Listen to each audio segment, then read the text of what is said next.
You know what the best part of pre-orders is? You can cancel them. Call of Duty has not been having a very good year overall. Ports of Black Ops 1 and 2 both outsold Black Ops 7 in a single day on a single platform. And even though Xbox put BO7 on Game Pass and then lowered the price of Game Pass back down to something not horrible, they still can't get people to play the newest game. And every preview event that Infinity Ward has had leading up to COD Next has been met with a lot of lackluster responses. So the MW4 beta really needs to bring in a batch of new and returning players to try the game out and see what Infinity Ward's been cooking up since the end of Modern Warfare 22's life cycle. But unfortunately, this is the locked down portion of the beta. This isn't the weekend for the general public, no, only the hardcore fans are getting in on the action here and getting their first peek this weekend. So it is with great personal sacrifice that for the good of the channel, I finessed my way into the Modern Warfare 4 beta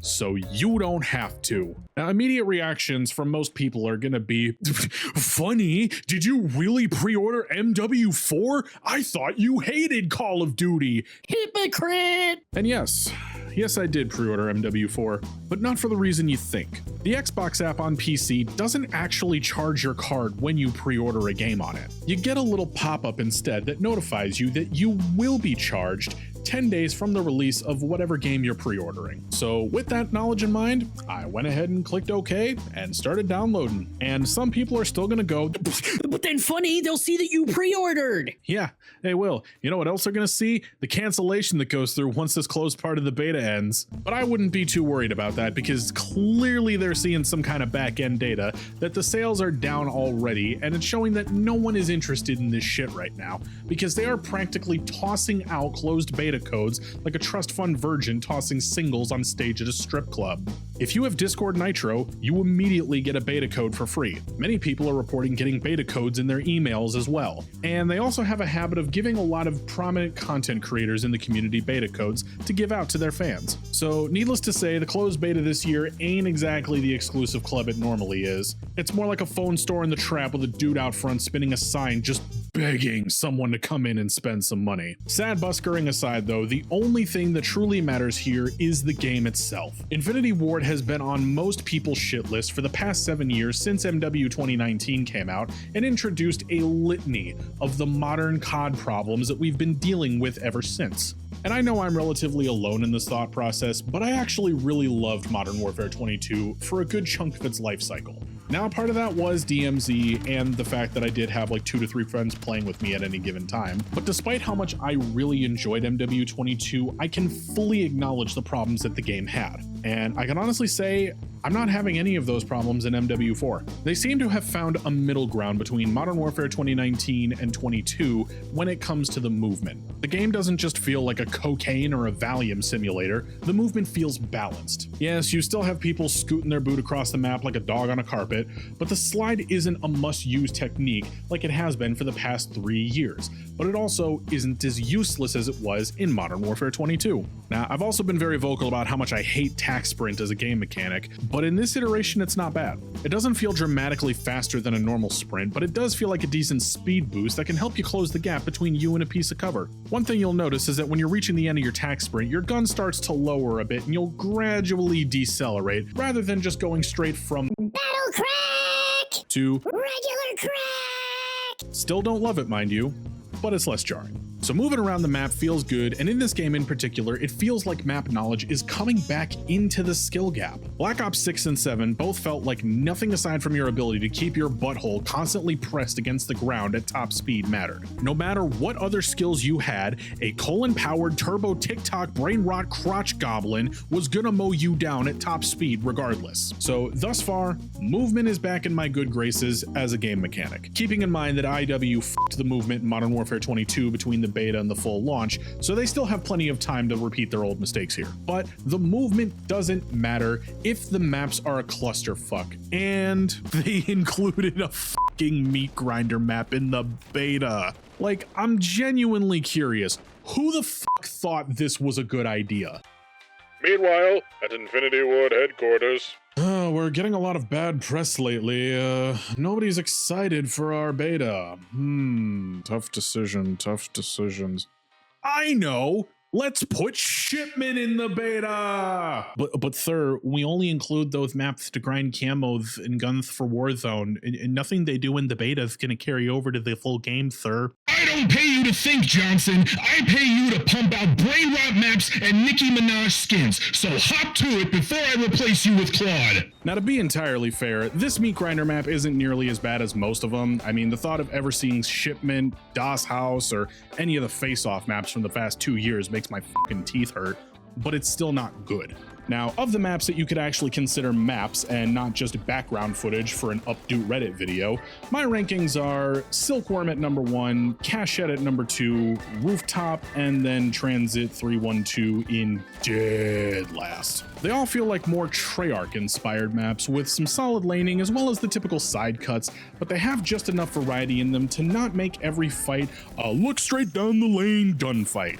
Oh, and speaking of gunfights, the gunplay feels way better this year than it has for the past 2 years. The weapons feel punchy, the animations are smooth, and there's some weight behind the guns that you're shooting. Unpopular opinion also, but I do like a degree of visual recoil when I'm firing. Look, MW22 went way too hard with it, and I'll fully acknowledge that. But I also don't like feeling like my gun is just a laser beam that goes straight upwards like it did in the last 2 Black Ops games. And this mostly goes away when you use an optic anyway, so again, decent middle ground here. So all in all, the game's got good bones. The structure is there for the game to play well, and that's a hell of a lot more than I was able to say about Black Ops 7 last year. And just to throw it out there, the one campaign mission they included is decent as well. I don't like the Warzone place in campaign though, that's fucking stupid, but I thought the mission that they gave us was grounded and tonally appropriate for what they're going for here. I also really like Modern Warfare 22's campaign, even though it was a step down from the stakes of 2019's. Look, call me lame if you want, but Call of Duty campaigns don't need ever raising stakes every single year. They're meant to just be a backdrop for the rest of the game, and trying to raise the stakes every single year is how you get horrendous campaigns like Modern Warfare 23 and Black Ops 7. Bigger, wider, louder isn't better. Condense the story down, give us the split between half grunt missions and half spec ops missions, and we're good. So all in all, the first weekend of the beta, from what I've seen, has been pretty solid. So now that we're done talking about the gameplay overall, let's get into the positives about MW4 so far, because I do have things that I'm enjoying about it. The gunplay is great. Infinity Ward has always excelled at gunplay, and that's no different here. Silkworm and Cachette are both really solid maps, and I'm having fun playing on them. The UI has been cleaned way up from the past 7 years of bullshit, and it's refreshing to see that I'm not needing to side scroll through endless menus just to get where I want to go. There's no support for Xbox One or PS4, which has allowed them to make genuine improvements to the game engine. And some people are now inevitably going to go, funny, I'm still on Xbox One and can't play now. Are you poor shaming me or something? Look, I feel for the plight of people that can't afford new consoles, okay? I was one. I didn't get an Xbox One until 2018.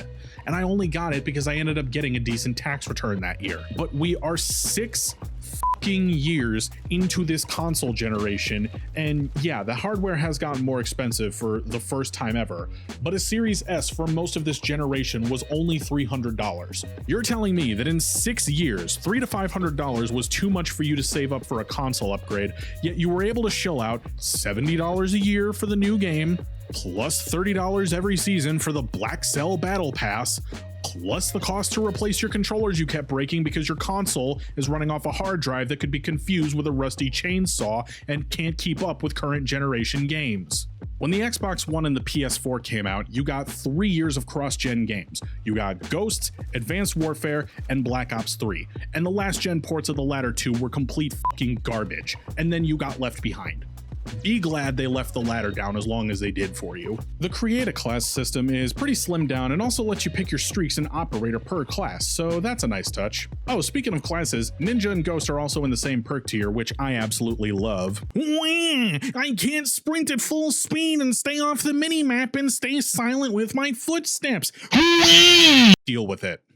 Speaking of create a class, the weapon leveling system has made a genuine evolution from MW22, whereas in that game you had to use other guns to unlock all the attachments. Unpopular opinion again, but God forbid you use something other than the Meta Blaster 9000. But now if you unlock an attachment on another gun, you then skip that attachment's level on whatever gun you're using. And the more guns you level up, the faster you hit max level with later guns. So all in all, I do love that evolution of the gun progression. And lastly, the sneak peek at the campaign is nice. It's nothing to play twice, but it's nice to know that they're at least trying to move the campaign back into worthy of existing territory. Wow, so it looks like the beta is turning up to be kind of good so far, huh? I sure hope nothing horrible comes along and fucking ruins it. A year ago, I said this about the Black Ops 7 beta in regards to the open matchmaking playlist. We're gonna reduce skill-based matchmaking for a test. We'll see how it goes. And then we're gonna tell you that it went horribly and we're going to keep it in the game. Didn't need a fucking crystal ball to see that coming a mile away. Call of Duty and the finals have a very similar problem in that their developers have no fucking idea how to use data. Remember how I mentioned the Black Ops 1 and 2 ports outsold BO7? Well, Call of Duty decided to put out a brand new matchmaking system inspired by the classic matchmaking of old. This got a lot of people hyped up because they were experiencing the old matchmaking again and remembered how good we used to have it back in the day. Well, that new matchmaking system got released and Activision tried to pull an old Coke, new Coke on us. The matchmaking system is just the same hard SBMM bullshit that we've been dealing with for 7 years at this point. People tweeted about it, content creators made YouTube videos on it, and pretty much every vocal voice online in the COD community got up in a tizzy about it. Well, a week before the beta, the COD community account put out a series of tweets that basically boiled down to, hey there buddies, so our data says that you're actually having more fun now, so anybody that wants the old style of matchmaking can go suck a big one. And oh boy, that was a bad idea. Now, to be completely fair from last year when I said, these two playlists mean f all. You get the same people in both playlists, and they're both terrible. I did only play during the closed portion of the beta, and a lot of people said that the open matchmaking week 2 definitely felt different. And the open matchmaking playlist is still here in the MW4 beta, and you can really feel the difference this time around. The standard matchmaking is bouncing me back and forth between the fucking CDL World Cup Finals and goddamn Care Bear of Duty Modern Candy Fair 4. Me and anybody else that subjects themselves to Call of Duty do not want this bullshit in the game. And Activision has said, too bad, so sad. This single-handedly killed almost the entirety of the hype for this game that they have spent months building up. Many people are not even going to give the beta the time of day because of these matchmaking changes. So this is just the worst part of the beta overall, hands down. If this was not in the beta right now, I'd be telling you to go play it right fucking now, but it is. So I'm not. Another really big letdown is that there's no DMZ in the beta. DMZ was the biggest reason that I played Modern Warfare 22 as long as I did. It ended up being my absolute favorite part of the package, and I've been looking forward to DMZ ever since they announced that they were expanding upon it for MW4. And yet it is nowhere to be seen in the beta. This makes me a bit worried for the state of DMZ upon release, because generally when they're super proud of something, even when they really fucking shouldn't be, they love to show it off. Now, the few sneak peeks that they've given have piqued my interest, but not being able to experience it or see anything about it in the beta is a huge negative for me. The netcode is terrible. It feels like I am dying the moment someone locks eyes with me while I'm the only one in the lobby with a normal time to kill, which pisses me off because even though this game is dropping prior gen console support and they've made huge improvements to the game overall, the netcode is still atrocious, which is a point that I will never stop harking on them for because they make essentially the exact same game year over year with a new coat of paint. Learn how to make the paint blobs sync up with each other for fuck's sake. Cheaters. So Call of Duty loves to tell everyone about the fantastic work the people over at Team Ricochet are doing to combat the cheaters in every COD game. Call of Duty is talking out of its ass because what in the sweet and salty was that? And I don't want to hear a shit about he's just got good aim, get good, bro. That snap was directly to my fucking head with no overshoot and zero recoil through a glass door. Apex and Battlefield have had no problem banning Cronus users, so why the can't you? Like, COD, please. I know a bunch of mouth breathers said mean things about you for feeling too much like Battlefield a few years ago, but this is something that I wholeheartedly endorse you stealing from them. And lastly, Infinity Ward has stated that thus far they have no plans for a classic mode like there was in Black Ops 7. BO7 released a classic mode in Season 4 that stripped back most of the modern COD bullshit like stims and slide canceling, and played on a limited pool of maps that was fully accessible without the advanced movement tech from the base game. This, alongside the open matchmaking, actually got me to hop back into Black Ops 7 for a while, and I was actually having fun with it. But Infinity Ward straight up refusing to include this when it's very obvious that a good chunk of the player base really wants this is fucking ridiculous.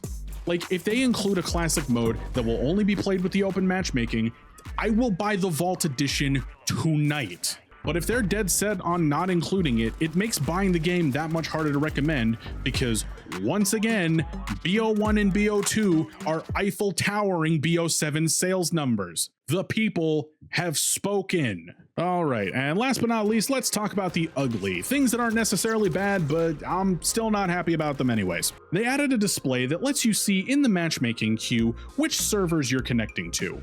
This is great, until you watch them literally pick servers far away from you because the SBMM gods have determined that it is your turn with the Iron Pair. For the first 2 days of the beta, you couldn't even tell what map you were going to be on, which may have been intentional because a lot of people did not like transit. Oh, and speaking of transit.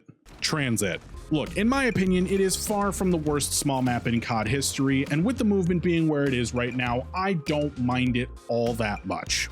But it still stands that they included a brain rot Warzone gun leveling map in the fucking beta. And not to mention on day 3 of the beta, they put in a Transit 24/7 playlist, which they're no doubt going to be taking data from to justify the next bite on the balls they're going to give us. I don't know, I'm just praying that they don't put Shoot House back in this game, because that map makes me want to give myself a second vasectomy. On the equipment side of things, a deployable SAM turret is now just a piece of field equipment, so fuck your UAVs. Remember when we had to earn those back in the day? They included the Apex attachments in the beta for each gun, which I think is fantastic, until you realize there's no way in hot fucking hell you're going to unlock any of them and still be able to try out some of the other weapons. Look, I know I just sang the progression system's praises, but it's a fucking beta. Maybe tone back the unlock grind for a bit. Huh? The Walmart brand weapon names in the game is getting old. Like, we all know that the Castov is a fucking AK. Like, I get why GTA doesn't include actual cars in the game, because those companies would sue the ball hairs off of Rockstar for including their IP without their permission. But I thought gun manufacturers all had some Full Metal Jackets going, yes, that was a dick joke, for getting their names out there. Like, it was literally never a thing until Modern Warfare 22, and now they can't stop. The TTK is a bit fast for my personal preference, even though they have slowed it down ever so slightly since day 1 of the beta. Now, my perfect TTK was in Black Ops 4 and Cold War, which I know were both Treyarch games, but I do prefer to not instantly die when I round a corner and have a bit of active gunfighting in my game. But then again, I did just bitch about the netcode, so maybe if a genie in a bottle grants my wish for them to finally fix that shit, then maybe I won't mind the TTK so much either. And last but not least, the game is only running okay on my system. Now, I have my graphics cranked down because I know my 4060 only has so much VRAM, and it's showing that I still have plenty of VRAM in the tank when I go to my graphics settings, and yet on performance mode, I'm still averaging 70 to 80 FPS. And side note, the recorded footage in the background doesn't count because I had OBS going and I was also streaming the game on Discord for Mrs. Funny to watch while she did her laundry. I know why this was running at 50 to 60. The rest of the 10 hours I put into the beta, no excuse there. But alright, so what's the verdict? Did I have fun with Skidmark's Super Soldier Simulator 18? Kinda, yeah, I did. Will I be buying Skidmark's Super Soldier Simulator 18? Not immediately on release, no. I want to see what they end up doing with the feedback from the beta, and especially I'm going to pay attention to the movement, the spawns, DMZ, and matchmaking. And if they improve all of these things, I might hop in a week or two later after all the day 1 sweats jizz themselves to sleep after they finish getting solar starfish, or whatever the f the mastery camo is going to be this year. Would I recommend buying Skidmark Super Soldier Simulator 18? Not to anyone that doesn't already like Call of Duty. And look, I'm not part of the Call of Duty fanboy fandom. I buy the game and play it on years when it looks good and I'm having fun with it. And on years where it looks terrible or plays terrible, I avoid it like the plague. And no matter what, under any circumstances, never spend money on this game. It's a full price release, dropping fucking skins like they're free to play every year. Do not encourage that shit. Do not buy COD points. Earn some skins in the game for free and leave it there. But I would recommend that you don't take my word for it and try the game out yourself during the open beta next weekend. Stick to the open playlists. Do not listen to them when they say, Well, actually, standard matchmaking is providing a more positive player experience. no, the fuck it's not. And see for yourself if this year is going to be a COD year or not, because depending on how they go, it might be one for me. But anywho, that is gonna be it for the Modern Warfare 4 beta review. Thank you guys so much for watching. Be sure to leave a like and subscribe if you haven't already for more content. Say what's up down in the comments and let me know. How are you feeling about Skidmark Super Soldier Simulator 18? Are you enjoying it? If not, I get it. And an especially big shout out to our comedy club members. It's your boy Jesse011, Fatal Sky 09, Boom 32, Layla Bell 1029, Real Call Me Crop, Fatso Big, and Cat Cross Arms. If you're enjoying the channel and would like to help support us further, consider becoming a member of the comedy club down below. Thank you guys again so much for watching, and I will see you all in the next episode. Bye, you wanker.